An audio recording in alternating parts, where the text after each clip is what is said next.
News और मैं हूं नेहा परिहार आपके साथ। आइए रुक करते हैं आज के मुख्य खबरों की ओर। छतरपुर में ग्रामीण क्षेत्रों में भी आम लोग जनता कर्फ्यू लगाएं, जाने आने वाले रास्ते को सील करें। कोरोना संक्रमण की चेन को तोड़ना है, इसे बढ़ने से रोकना है। समाज भी अपनी सहभागिता निभाने के लिए आगे आए। कलेक्टर श्री शैलेंद्र सिंह ने नागरिक संगठनों और जनप्रतिनिधियों से सहयोग की अपील की है। 30 अप्रैल तक घरों में ही रहें। मोहल्ला समिति जनता कर्फ्यू लगाएं। गरीब परिवारों को निःशुल्क एक साथ 3 महीने का राशन मुख्यमंत्री ने देने के निर्देश दिए हैं।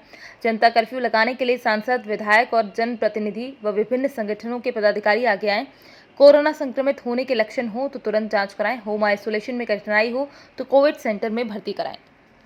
छतरपुर जिले के सभी निवासियों से मैं अनुरोध करना चाहूँगा, चाहे छतरपुर शहर या छतरपुर जिले या छतरपुर के अन्य नगरीय ग्रामीण क्षेत्रों के लोग हैं, आप सब लोग जो शहरी क्षेत्रों में रहते हैं अपने वार्डवार मोहल्लेवार समितियां बनाएं और ये सुनिश्चित करें कि आगामी 30 अप्रैल तक, जैसा कि हमारे मध्य प्रदेश शासन की मंशा है और हम सबकी भी मंशा है, कि अपने आप को लॉकडाउन करके रखें, घरों में रहें, जिससे कि कोरोना की चेन टूट जाए। क्योंकि कोरोना जितनी तेजी से फैला, अगर इसको हमने नहीं रोका गया तो बहुत सारे लोगों को समस्याएं होंगी, कई लोगों की जानें भी जा सकती हैं। अगर आप इस समाज के, अपने मोहल्ले के, अपने परिवार वालों के शुभचिंतक हैं तो लोगों को समझाएं, अपने परिवार वालों को समझाएं कि घरों में ही रहें और लॉकडाउन की जो शर्तें हैं या कोरोना कर्फ्यू की जो शर्तें हैं उनका पालन करें, क्योंकि इसमें आपकी भलाई है। सभी ग्रामीण क्षेत्र के निवासियों से मेरा अनुरोध है कि आप ग्राम पंचायतों में पंचायतवार बैठक करें और ये सुनिश्चित करें, जैसा कि आपने पहले कोरोना की जो फर्स्ट वेव थी उसमें किया था, कि आपने गाँव के बाहर बैरियर्स लगा लिए थे, किसी को आने जाने पर प्रतिबंध किया गया था। तो आप सब ये काम करके अपने गांव को सेल्फ आइसोलेशन में कर लें और आपस में ही गांव के लोग लेन देन करें, बाहर आए जाए नहीं, ना बाहर वाले को आने जाने दें। ये लगभग 30 अप्रैल तक तो कम से कम करें और आगे जरूरत है तो आगे करें। जो कोरोना के पॉजिटिव केस आ रहे हैं उनके परिजनों से मेरा अनुरोध है कि कृपा करके उन परिजनों को, अगर घर में व्यवस्था नहीं है उनको रखने की, तो कोविड केयर सेंटर्स हम चालू कर रहे हैं, उनमें रखें, वहां उनका देखरेख की जाएगी, उनके खाने पीने की व्यवस्था की जाएगी। आप लोग वहां रखवाने के लिए भी भेज सकते हैं। ऐसे कोरोना पॉजिटिव पेशेंट जो अस्पतालों में भर्ती हैं, बार बार मेरे पास या अन्य डॉक्टरों के पास फोन लगा रहे हैं कि मेरे मरीज को ये नहीं मिल रहा, वो नहीं मिल रहा। अस्पतालों में घर जैसी सुविधा या खाना नहीं मिलेगा। उनको जो प्रिस्क्राइब खाना है या जो प्रिस्क्राइब व्यवस्थाएं हैं वो ही मिलेंगी। आप लोग चिंता बिल्कुल ना करें, वो जैसे आपके परिजन हैं हमारे ही परिजन हैं, हम उसको उस तरीके से ध्यान में रख करके उनकी सेवाएं करने के लिए डॉक्टरों से भी अनुरोध कर रहे हैं। हम लोग खुद भी उसी तरह से प्रयास कर रहे हैं कि वो लोग आपके घर स्वस्थ होकर के पहुंचें। परंतु आप बार बार जो हमारे मेडिकल स्टाफ है, डॉक्टर्स हैं, सपोर्टिंग स्टाफ है, फोन करके प्रेशराइज करके उन पर दबाव डाल रहे हैं, ये उचित नहीं है। क्योंकि वो भी एक मनुष्य हैं और लगातार ड्यूटी कर करके वो भी थक सकते हैं। अगर उन पर हम और मानसिक दबाव डालेंगे तो उनकी मानसिक स्थिति आप समझ सकते हैं, ये उचित नहीं है उनके लिए। तो उनकी भी मदद करें, सहयोग करें। मैं पुनः आपसे अनुरोध कर रहा हूं कि आप सब लोग जहां पर हैं अपने घरों में रहें, लोगों को प्रेरित करें। अगर समाज से भी हैं, आप विभिन्न संगठनों से जुड़े हुए पदाधिकारी हैं, तो मेरा आपसे अनुरोध है कि आप अपने समाज के लोगों से, अपने संगठन के लोगों से कहें कि वो अपने और अपने परिवार के लोगों को घर से बाहर निकलने के लिए रोकें। कोरोना कर्फ्यू में आप घर में ही रहें जब तक कि बेहद जरूरी काम ना हो। हम लोग टेस्टिंग किट्स बढ़ा रहे हैं। जो लोग गरीबों के बारे में बार बात कर रहे हैं, आज माननीय मुख्यमंत्री जी ने कहा है कि गरीबों को आगामी 3 महीने का एक मुश्त राशन शीघ्र ही प्रदाय किया जाएगा। जैसे ही हमारे जिले में आएगा हम उसको जल्दी से जल्दी 3 महीने का आगामी जो है उनका राशन एक बार में ही प्रदाय कर देंगे, जिससे कि उनको पीडीएस शॉप पे बार आने की जरूरत नहीं पड़ेगी। पुनः अनुरोध यही है कि कोरोना की चेन तोड़ने में कोरोना कर्फ्यू की शर्तों का पालन करें और लोगों को घरों से बाहर निकलने से रोकें। धन्यवाद। नारायणपुर प्रखंड के घर चौकिया खेरीटान में बीते रविवार की देर रात्रि को हथियारबंद बदमाशों ने 10 लाख की डकैती की घटना को अंजाम दिया। इस संबंध में मिली जानकारी के अनुसार नारायणपुर थाना क्षेत्र के घर चौकिया निवासी हीरामन मंडल के घर बीती रात्रि करीब 12:30 बजे के आसपास 10 से 15 की संख्या में आए हथियारबंद बदमाशों ने पहले 4 दीवारी को लांघा, फिर आंगन में दस्तक देकर पहले दरवाजा खोलने को कहा, जिसके बाद घर की महिला ने जैसे ही दरवाजा खोला बदमाश घर के अंदर प्रवेश कर गए। बंदूक का भय दिखाकर बारी बारी से घर के कई कमरों में रखे जेवरात समेत अन्य सामग्री को लूट कर फरार हो गए, जिसके बाद परिवार वालों ने इसकी सूचना नारायणपुर थाने को दी। ब्राह्मण मंडल है। क्या हुआ था रात को बताइए। 12 बजे रात डकैती हुआ था। पहले मेरे पत्नी को उठाया, उसके बाद हम दूसरा घर में सोते थे, हमको उठाया, मुकेश को उठाया, सब घर से लूट कर मैंने 10 लाख का संपत्ति ले गया। सोना, चांदी, नगद, 300 LCD, 300 बड़ा मोबाइल, 2 ठो टैब और भर दिखाकर मैंने ले गया। कितना संख्या में था वो लोग? वो लोग 15-20 संख्या में था। हम लोग की जगह बैठा दिया था। वो तीनों हम लोग घुसा कर मैं घर से ताला लगा दिया और वो चल गया। की नाम है तोहर? सुमंती देवी। की भेलो राती बताओ? राती रहते कहियो रहते देखते बोले डकैती भेलो के बजे रात? 12 बजे। बोलो कैसे भेलो? बोलो किरण भेलो? मने वहाँ के केवाड़ हम लगा लिया तास मने ठठवाल हम दियो फेरी ता मने हड़े सब ढुक गेलो ता हमरा पिस्तू देखा तो बैठो बुढ़ीन तो मार दे ता वहाँ बोल तर मुकेश कहाँ हो, तर संजय कहाँ हो, बोल तर मुकेश के जेल में सरा देबो, मुकेश संजय कहाँ हो, तर पति दुगो बियाह कर लूं की बोल तो ठन्ना हो तर पति कहले ना बाबू दुगो बियाह नहीं कर लूं। तो ओकर बाद हमरा बैठा रखल को वहाँ सब सामान हाँ ता सब सामान ले लेलको ता सब सामान लेके ता अबरी हमरा वहाँ गेलो घर कते हलो सब लगभग? यार 10 गो हेलो 15। वहाँ मने यार 10 गो ढुकल और हिने कने हतो ओदे हुने हेलोन की हिने हेलोन की ता अबरी ई मैं नीनु आस ले लो ता छरल को ता मने खोलियन तो बोल देबो केवाड़ बन तोड़ी ता वहाँ खोल दिल को ता वहाँ सब लूटे लागलो वहाँ लूट के को ता बाद अबरी तो बोल मुकेश के भाका वो सब नावा कैसे जाने लो हटे के नावा कैसे जाने लो। क्या नाम है आपका? मुकेश मंडल। बताओ क्या हुआ था रात को? मेरा घर में इस ग्राम खेटा है। पहले उधर से कोई आया, हम लोग को पता नहीं था, तो जैसे मम्मी को गेट खुलवाया तो मम्मी गेट खोल दी। उसके बाद मम्मी को मतलब पकड़ लिया और बोला कहाँ पैसा कहाँ है, सामान कहाँ है, तो सब जितना भी सामान था मम्मी के घर में सब लेकर वो लोग पिस्तौल लाया था, पिस्तौल था, वो लोग हथियार भी था हाथ में। उसके बाद पापा का रूम गया, तो मम्मी को भी साथ में ले गया और उसका भी रूम खुलवाया तो उसमें भैया भाभी रहते हैं, तो भैया भाभी नहीं थे घर पे, तो उसमें जेवर्स थे, पैसा थे कुछ, वहाँ भी पूरा सब कुछ सामान ले गए। उसके बाद मेरा रूम हमको पता नहीं था, तो पापा ने खोलो तो हम तुरंत खोल दिए। तो खोलने के बाद हम तो नहीं खोला तो नहीं तो तोड़ देंगे, मारेंगे, तो हम खोल दिए तुरंत। उसके बाद खोले तो मेरा रूम में भी कुछ पैसा था तो भी ले गया और लगभग 12:30 बजे के रात लोग आया था, तो लगभग 10 लाख के लगभग सामान ले गया पैसा।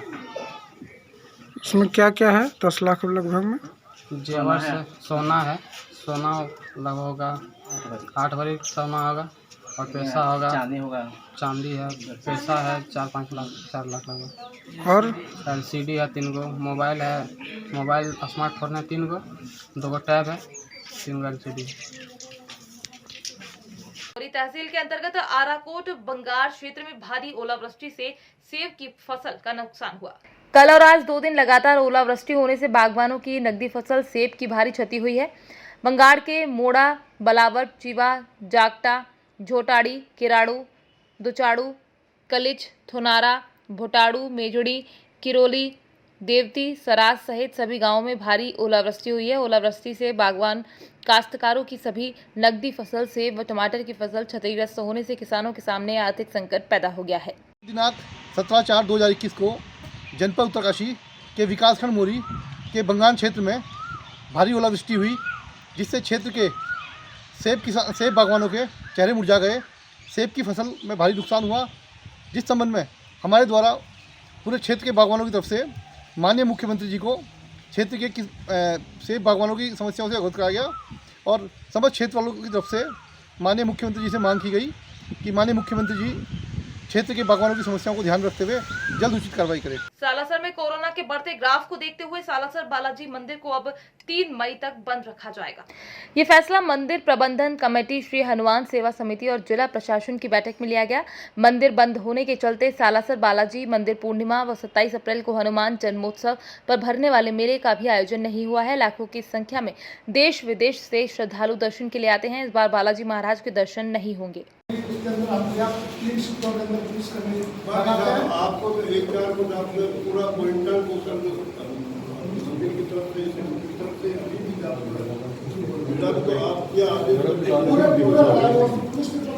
श्री बालाजी की। जैसा कि कोरोना के बढ़ते प्रकोप को देखते हुए सालासर बालाजी महाराज के दर्शन 19 तारीख से लेकर आगामी आदेश तक बंद हैं और जो हर साल की तरह हनुमान जन्मोत्सव का जो मेला होता है वो इस बार नहीं होगा कोविड की वजह से ही। तो आप सब बालाजी महाराज के दर्शनों के लिए यूट्यूब चैनल पर सब्सक्राइब कर सकते हैं। सालासर बालाजी दर्शन के नाम से ऑफिशियल अकाउंट है जो कि सालासर का बालाजी मंदिर का। तो आप सब वहां से लाइव आरती के दर्शन कीजिए और बाबा के दर्शन कीजिए और घर बैठे बाबा को याद कीजिए। जय श्री बालाजी की। सवाई माधोपुर जिला मुख्यालय के हमीर ब्रिज पर आज एक ट्रक ने स्कूटी को टक्कर मार दी। गनीमत रही कि स्कूटी सवार महिला ट्रक की टक्कर से स्कूटी से उछलकर दूर जा गिरी और ट्रक के नीचे कुचलने से बाल बाल बच गई। इस दौरान स्कूटी ट्रक के नीचे आ गई और टायरों के बीच बुरी तरह से फंस गई। हादसा होने के साथ ही ट्रक चालक ट्रक छोड़कर मौके से फरार हो गया। सूचना के साथ ही मानटाउन थाना पुलिस मौके पर पहुंची और राह चलते एक ट्रक ड्राइवर की मदद से ट्रक को मौके से हटाया और कड़ी मशक्कत के बाद स्कूटी को ट्रक के टायरों के नीचे से निकाला। इस दौरान स्कूटी सवार महिला ने अपने परिजनों को बुला लिया और उनके साथ चली गई। तो है क्या मामला?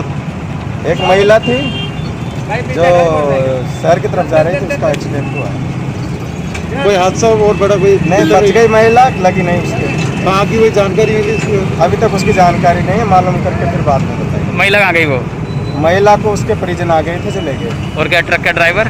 ट्रक ड्राइवर फरार है। अभी दूसरा जो राहगीर जो भी ड्राइवर मिला उसकी मदद से हम थाने पर लेकर के जा रहे हैं। ठीक। जांजगीर चांपा जिले में सुरक्षा व्यवस्था के लिए फिक्स पॉइंट बनाए गए हैं जिनमें पुलिस सहित विभिन्न विभाग की संयुक्त टीम तैनात है। जांजगीर चांपा जिले के चांपा नगर के सभी सीमावर्ती पर फिक्स पॉइंट बनाया गया है। चांपा तहसील में बरपाली चौक, गेमन पुल चौक, मोदी चौक, भोजपुर चौक, रेलवे स्टेशन चांपा, जिसमें पुलिस सहित विभिन्न विभाग के कर्मचारी की ड्यूटी लगाई गई है। चांपा नगर के सभी फिक्स पॉइंट पर कर्मचारी अपनी मुस्तैदी से ड्यूटी निभा रहे हैं। हर आने जाने वाले को रोककर बाहर जाने की वजह पूछी जा रही है। ई पास वालों को जाने दिया जा रहा है, वहीं बिना वजह जाने वालों को समझाइश दी जा रही है। धार महू लोकसभा सांसद श्री छतर सिंह दरबार लगातार मुस्तैदी से मनावर के अस्पताल और कोविड सेंटर्स की ओर अपनी नजर बनाए हुए हैं। लगातार दौरे कर रहे हैं और किसी भी प्रकार की समस्या होने पर जनता से सीधे संवाद कर रहे हैं। धार महू लोकसभा क्षेत्र के सांसद छतर सिंह दरबार लगातार मुस्तैदी से मनावर अस्पताल और कोविड-19 सेंटर में जाकर लगातार मरीजों का हालचाल जान रहे हैं और उनके परिजनों से भी सीधे संवाद कर रहे हैं। ऑक्सीजन इंजेक्शन और किसी भी प्रकार की दवाई की आवश्यकता होने पर खुद मोर्चा संभालकर उनकी उपलब्धता पर नजर बनाए हुए हैं। श्री दरबार ने अपने वक्तव्य में कहा कि मनावर की ओर संपूर्ण धार महू लोकसभा क्षेत्र की जनता की जवाबदारी एक सांसद के होने के तौर पर उनकी। ये बात सही है आपकी कि कोरोना का जो सेकंड फेज है पूरे देश में बहुत तीव्र गति से फैल रहा है। आप सत्य कह रहे हैं, पर हमारी दिल्ली सरकार मोदी जी की और प्रदेश सरकार मध्य प्रदेश की, जिसमें शिवराज सिंह जी के अथक प्रयास से फैल रहा है, ये तो एक महामारी है। और मानव जीवन की रक्षा के लिए, ये कोविड को रोकने के लिए जो भी दिल्ली सरकार और प्रदेश सरकार की ओर से काम हो रहे हैं, और उसमें मेरे संसदीय क्षेत्र में मैं सांसद हूँ, मऊ मेरा क्षेत्र है, धार की 7 विधानसभा, यहाँ भी हम लोग जो शासन, अभी हमारी 1 हफ्ते पहले सीएम साहब से वर्चुअल बैठक हुई थी, सभी जिले के पदाधिकारी नेताओं से, जिला कलेक्टर से बातचीत हुई। तो ये जो इंजेक्शन वगैरह की कमी आई थी उस बारे में सब ने सीएम साहब को अवगत कराया। तो उन्होंने अब, पहले तो जो मेडिकल कॉलेज तक ही वो इंजेक्शन आते थे, पर हम सब जिले के लोगों ने सीएम साहब से आग्रह किया और अब जिला मुख्यालय पर भी वो इंजेक्शन उपलब्ध करा दिए हैं। जो कोविड में जो भी डॉक्टर उचित समझे जिस पेशेंट को, तो अभी पर्याप्त मात्रा में आ रहे हैं। उसका एक सिस्टम बनाया है, जिस मरीज को वो इंजेक्शन लगना आवश्यक है, वो जो डॉक्टर उसका इलाज कर रहा है, वो जिले में कलेक्टर से उसकी जो रजिस्ट्रेशन स्लिप बना के भेजेगा और डिमांड करेगा भी इस पेशेंट को, और मेरे यहाँ 10 पेशेंट को लगना आवश्यक है, तो तुरंत जिले से वो इंजेक्शन उपलब्ध हो जाएंगे। रहा सवाल ऑक्सीजन की कमी आ रही है देश में, सही है, इसमें नकार नहीं, पर फिर भी इतनी कमी नहीं है ऑक्सीजन की कि जो ऑक्सीजन न दी और पेशेंट कोई मर गया हो, ऐसी स्थिति नहीं है। कई प्लांट हमारे पीतमपुर, हमारे सब दूर से ऑक्सीजन की पूर्ति हो रही। तो सरकार, चाहे प्रदेश सरकार हो, केंद्र सरकार हो, पूर्ण मुस्तैदी से इस कोरोना से लड़ने के लिए और उससे उभरने के लिए पूरे प्रयासरत है और उसमें सफलता भी मिल रही है। यह तो एक महामारी है, एक प्रकोप है। इसको तो अब ऐसा नहीं कह सकते कि इसको हम यहाँ ला के इसको ब्रेक कर देंगे, स्टॉप कर देंगे। प्रदेश सरकार जहाँ लॉकडाउन आवश्यक है वो कर रही है, जहाँ जहाँ जो आवश्यक कदम उठा रही है, इसमें जनता और मीडिया का भी सहयोग बहुत आवश्यक है। सरकारें चाहे जितना प्रयास करे, पर जनता अगर सहयोग नहीं करेगी, हमारा मीडिया जो स्तंभ है वो भी सरकार के और इसमें सहयोग करे। इसमें अभी आज की तारीख में 3 गोलियां हैं, मास्क लगा। कोरोना संक्रमण की बढ़ती रफ्तार को रोकने के लिए प्रशासन सख्त हुआ, हाथ में डंडा लेकर अपनी टीम सहित एसडीएम निकले। निमाड़ी जिला सहित पृथ्वीपुर नगर में भी अब कोरोना का प्रकोप बढ़ने लगा है। कोरोना महामारी के बढ़ते संक्रमण को रोकने के लिए स्थानीय प्रशासन ने सख्ती दिखाते हुए लॉकडाउन का पालन कराने के लिए स्वयं डंडा लेकर अपनी टीम सहित नगर की सड़कों पर उतरे। एसडीएम तरुण जैन आपको बता दें कि जिला निमाड़ी में 15 अप्रैल से 21 अप्रैल की सुबह 6 बजे तक पूर्ण कर्फ्यू का आदेश जारी किया गया है। इसके तहत नगर पृथ्वीपुर में कुछ दुकानदारों द्वारा दुकान खोलकर लॉकडाउन का पालन नहीं किया जा रहा था। 7 दिन का संपूर्ण लॉकडाउन होने के कारण शादी की खरीदारी करने के लिए लोगों की भीड़ उमड़ी।